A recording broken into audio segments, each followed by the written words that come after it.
এখন আমরা আসলে জেনে নেই আইরিশ ভিসাটা কাদের জন্য প্রযোজ্য।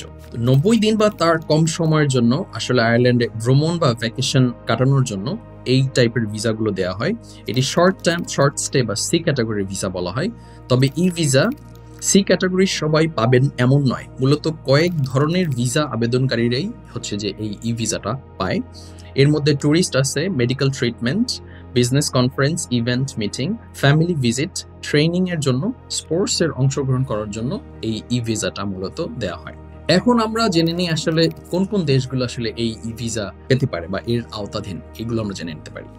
Bahrain, Bosnia Herzegovina, Colombia, India, Indonesia, Kazakhstan, Kosovo, Kuwait, Montenegro, Oman, চীন, পেরু, ফিলিপিন, কাতার, উত্তর Macedonia, Saudi Arab, Serbia, Thailand, তুরস্ক, ইউক্রেন, উজবেকিস্তান, ভিয়েতনাম। এই দেশগুলো মূলত ই ভিসার আওতায়। তার মানে হচ্ছে বাংলাদেশ, পাকিস্তান, শ্রীলঙ্কা, নেপাল, ভুটান, এই যে দেশগুলো আছে এই দেশগুলো কোনোভাবেই ই ভিসার আওতাধীন না। সুতরাং বাংলাদেশ থেকে যত মানুষ ই ভিসা আমাকে তাদের ই ভিসা পাঠাইছেন, সেটা শর্ট স্টে হোক অথবা ওয়ার্ক পারমিটের জন্য হোক বা ওয়ার্ক ভিসা যেটা ডি ক্যাটাগরি ভিসা, কোনোটাই কিন্তু সত্য না। এই পুরো ব্যাপারটাই কিন্তু আপনার ফেক। সুতরাং বাংলাদেশিদের জন্য কোনো রকম ই ভিসা আয়ারল্যান্ড প্রোভাইড করে না।